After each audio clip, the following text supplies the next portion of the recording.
M Nikhil Kumar, അതായത് അല്പം മുമ്പും അവിടെ മഴ പെയ്യുന്നുണ്ടായിരുന്നു മുംബൈയിൽ. ഈ മത്സരത്തിന് റിസർവ് ഡേ ഉണ്ട്. എവിടെ വെച്ച് അവസാനിപ്പിക്കുന്നു അതിൻ്റെ ബാക്കി നാളെ നടത്താനാണ് തീരുമാനമുള്ളത്.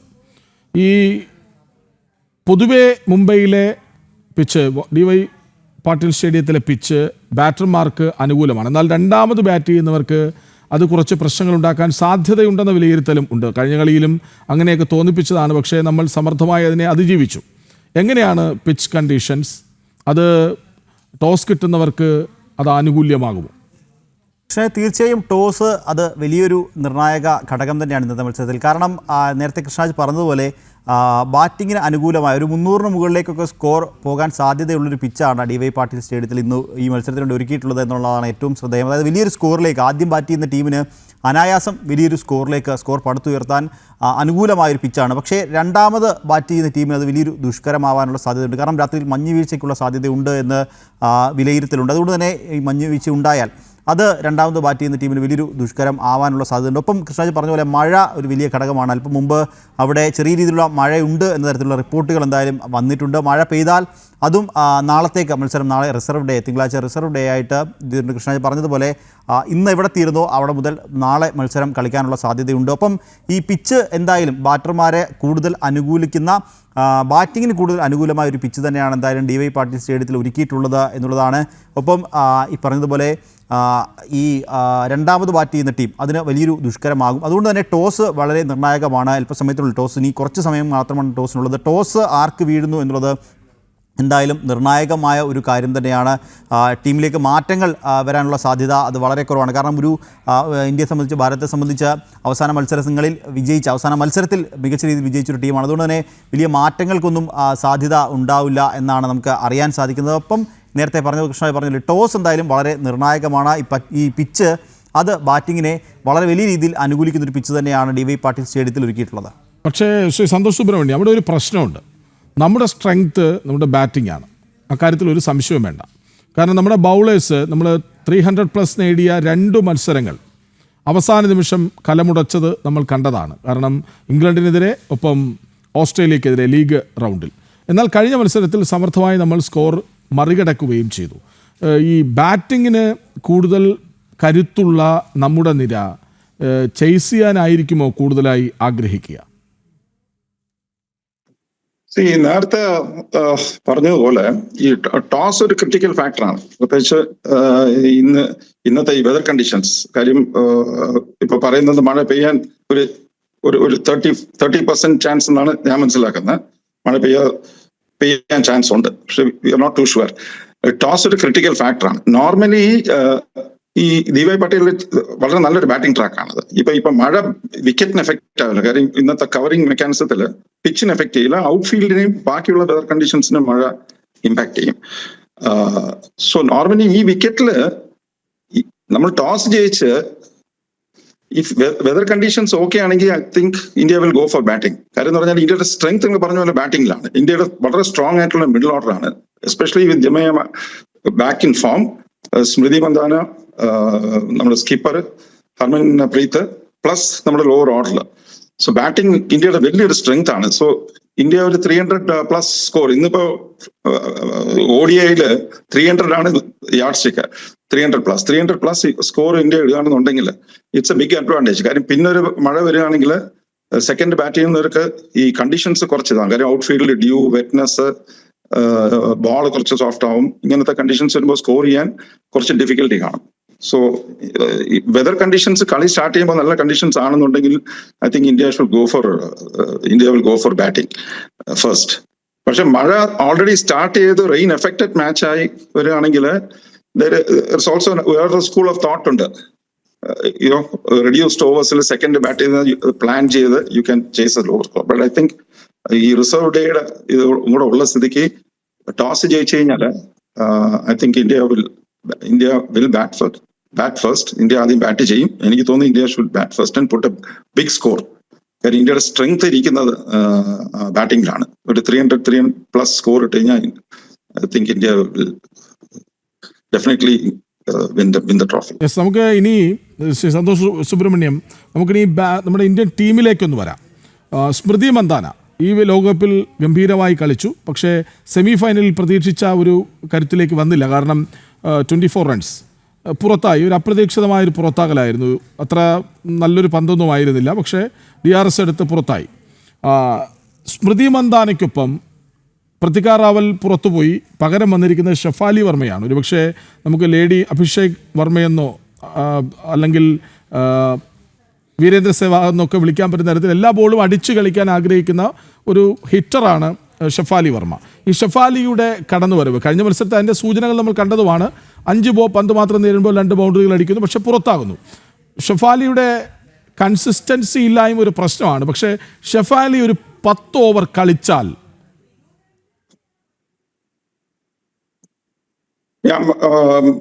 എന്റെ പേഴ്സണൽ വ്യൂവിൽ ഷെഫാലി 11-ൽ കൊണ്ടുവന്ന വാസ് വെരി കറക്റ്റ് മൂവ്. കാര്യം ഇത് ഫൈനൽസ് ആണ്. യു നീഡ് അങ്ങനത്തെ players should be in the team. ഇപ്പൊ you have to play with most experience. Shafali is also വളരെ എക്സ്പീരിയൻസ്ഡ് ആയിട്ടുള്ള പ്ലെയർ മാത്രമാണ്. ഇങ്ങനത്തെ ഒരു ഹൈ പ്രഷർ മാച്ചിൽ പെർഫോം ചെയ്യാനുള്ള മെന്റൽ സ്ട്രെങ്ത് ഉള്ള ഒരു പ്ലെയർ ആണ്. സോ ഷെഫാലി 11-ൽ വന്നത് I think it is a positive sign. And താങ്കൾ പറഞ്ഞതുപോലെ ഒരു ഹാർഡ് ഹീറ്റിംഗ് ബാറ്റ്സ്മാൻ 10 ഓവറിൽ ഇനിഷ്യൽ ഓവേഴ്സിൽ ഷഫാലി ക്ലിക്ക് ചെയ്ത് കഴിഞ്ഞാൽ ഇന്ത്യക്ക് വളരെ സ്ട്രോങ് ഒരു ഫൗണ്ടേഷൻ ഓൾറെഡി ഉണ്ടാവും. ഓപ്പണിംഗ് ഇതിൽ ഒരു 8 റൺസ് 9 റൺസ് ആ ലെവലിലൊക്കെ പോകുകയാണെന്നുണ്ടെങ്കിൽ വളരെ സ്ട്രോങ് ഫൗണ്ടേഷൻ ഉണ്ടാവും. ആദ്യത്തെ ഇനിഷ്യൽ ഓവേഴ്സ് ആണ് പറയുന്നത്. ബിക്കോസ് അത് കഴിഞ്ഞ് ഫോളോ ചെയ്യുന്ന നമ്മുടെ middle order Smriti Mandhana it's in very strong form. Except കഴിഞ്ഞ മാച്ച് ഫെയിൽ ചെയ്തെങ്കിലും very experienced Smriti Mandhana is going to be a key player. Jemima back to form. അതാണ് ഇന്ത്യക്ക് ഏറ്റവും വലിയ advantage. She has come back to form. And confidence ഇപ്പോൾ അവരുടെ confidence level വളരെ high ആണ്.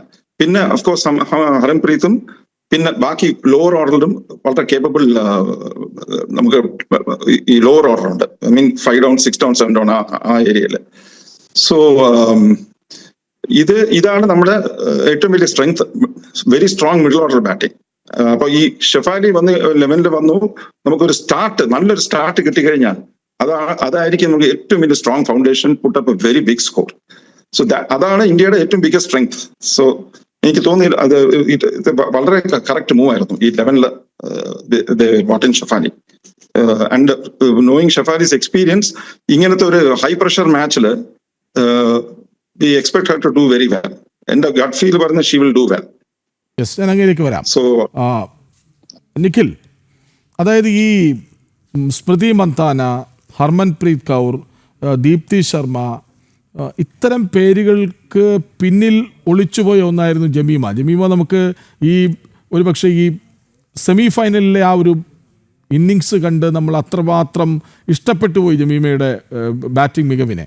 ആ ജമീമയുടെ വരവ്, അതായത് കൃത്യസമയത്ത് ഇന്ന് ദീപ്തി ശർമ്മ പറഞ്ഞു അത്രേ, ക്രീസിലെത്തുമ്പോൾ ജമീമ ദീപ്തി ശർമ്മയോട് പറഞ്ഞു, ഞാൻ തീരെ ടയേർഡാണ്, എനിക്ക് പറ്റുന്നില്ല, എന്ത് ചെയ്യണം എന്ന് എനിക്കറിയില്ല എന്നുള്ള സാഹചര്യത്തിലാണ് ഞാൻ നിൽക്കുന്നത്.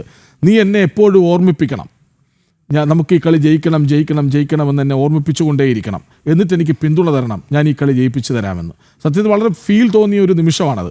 ദീപ്തി അത് ചെയ്യുന്നു. ഒരു ഘട്ടത്തിൽ ദീപ്തി ജമീമയ്ക്ക് വേണ്ടി റണ്ണൗട്ടാകുന്നു.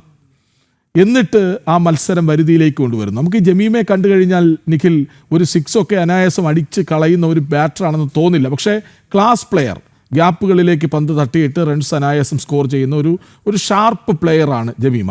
ആ ജമീമയുടെ ആ ഒരൊറ്റ ഇന്നിങ്സിലൂടെയുള്ള വരവുണ്ടല്ലോ, ഒരുപക്ഷെ മന്ദാന പോലും താഴേക്ക് പോയെന്ന് തോന്നിപ്പിക്കുന്ന ആ ഒരു വരവ്, അത് ഇന്ന് തുടർന്നാൽ കൃഷ്ണ, തീർച്ചയായും അതായത് ജമീമയുടെ വരവ് അത് എടുത്തു പറയേണ്ട ഒരു കാര്യം തന്നെയാണ്. ഞാൻ നേരത്തെ സൂചിപ്പിച്ചൊരു കാര്യമുണ്ട്. അതായത് വനിതാ പ്രീമിയർ ലീഗ്, വുമൻസ് പ്രീമിയർ ലീഗിൽ ഡൽഹി ക്യാപിറ്റൽസിന് വേണ്ടി മികച്ച പ്രകടനം കാഴ്ചവെച്ചൊരു താരമാണ് ജമീമ റോഡ്രിഗസ്. ഷഫാലിയും ജമീമ അടങ്ങുന്ന, മിന്നുമണിയും ഒക്കെ അടങ്ങുന്ന ആ ഒരു ടീമിന് വേണ്ടി മികച്ച പ്രകടനം കാഴ്ചവെച്ചൊരു താരം കൂടിയാണ് ജമീമ എന്ന് പറയുന്നത്.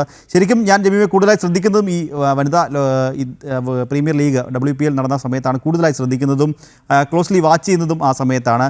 ഒരു പ്യുവർ എൻ്റർടൈൻ, അതായത് ഈ ഫീൽഡിലേക്ക് എത്തിക്കഴിഞ്ഞാൽ ബാക്കിയുള്ളവർക്ക് കൂടി ഒരു ഇൻസ്പിറേഷൻ നൽകുന്ന രീതിയിൽ ഒന്നാം തരം ഫീൽഡറാണ്. മാത്രമല്ല ആരാധകരെ കൂടി കയ്യിലെടുക്കുന്ന പ്രകടനമുണ്ട് ഫീൽഡിൽ ജമീമയുടെ. പല വീഡിയോസ് പുറത്തു വന്നു കഴിഞ്ഞു. അതായത് അവർ ആവശ്യപ്പെടുമ്പോൾ ഡാൻസ്, അവർക്കൊപ്പം കളിക്കുക, ഈ ഡ്രസ്സിംഗ് റൂമിൽ നിന്നൊക്കെ പോകുന്ന സമയത്ത് അവിടെ നിൽക്കുന്ന സെക്യൂരിറ്റിക്കാരൻ പോലും ഒന്ന് ചുവടുവയ്ക്കാൻ പറഞ്ഞാൽ ഉടൻ ചെയ്യുക, പാടുക, ഗിറ്റാറിസ്റ്റാണ്. എല്ലാ അർത്ഥത്തിലും ഒരു എൻ്റർടൈനർ കൂടിയാണ് ജമീമ എന്നുകൂടി നമ്മൾ ഓർക്കണം. അതെ, തീർച്ചയായും ഞാൻ പറഞ്ഞു വന്നതാണ്. അതൊരു ഇന്ത്യൻ ടീമിൽ ഒരു പ്യുവർ എൻ്റർടൈനർ എന്ന് പറയാൻ സാധിക്കും. അതായത് കൂടെയുള്ളവർക്ക് ഒരു പോസിറ്റീവ് വൈബ് നൽകുന്ന ഒരു ആറ്റിറ്റ്യൂഡാണ് ജമീമയുടെ ഭാഗത്തു നിന്ന് പലപ്പോഴും ഉണ്ടാകുന്നത്. നേരത്തെ കൃഷ്ണാജ് പറഞ്ഞ പോലെ ആരാധകർക്ക് വേണ്ടി ഫീൽഡ് ഒരു മികച്ച ഫീൽഡറാണ്. ആ ഫീൽഡിൽ നിൽക്കുമ്പോൾ തന്നെ ഫീൽഡിനിടയിൽ തന്നെ ആരാധകർക്ക് വേണ്ടി ഡാൻസ് കളിക്കുക, സെക്യൂരിറ്റി ജീവനക്കാർ അവർക്ക് വേണ്ടി സപ്പോർട്ട് ചെയ്യുക. ചിലപ്പോൾ ആ ഒരു ചിരി നൽകുന്ന ഫീൽ അത് വളരെ വലുതാണ് എന്നുള്ളതാണ് ഏറ്റവും ശ്രദ്ധേയം. അതായത് താരങ്ങൾക്ക്, കൂടെയുള്ള താരങ്ങൾക്ക് പോലും അത്തരത്തിലൊരു ചിരി ആ ജമീമയുടെ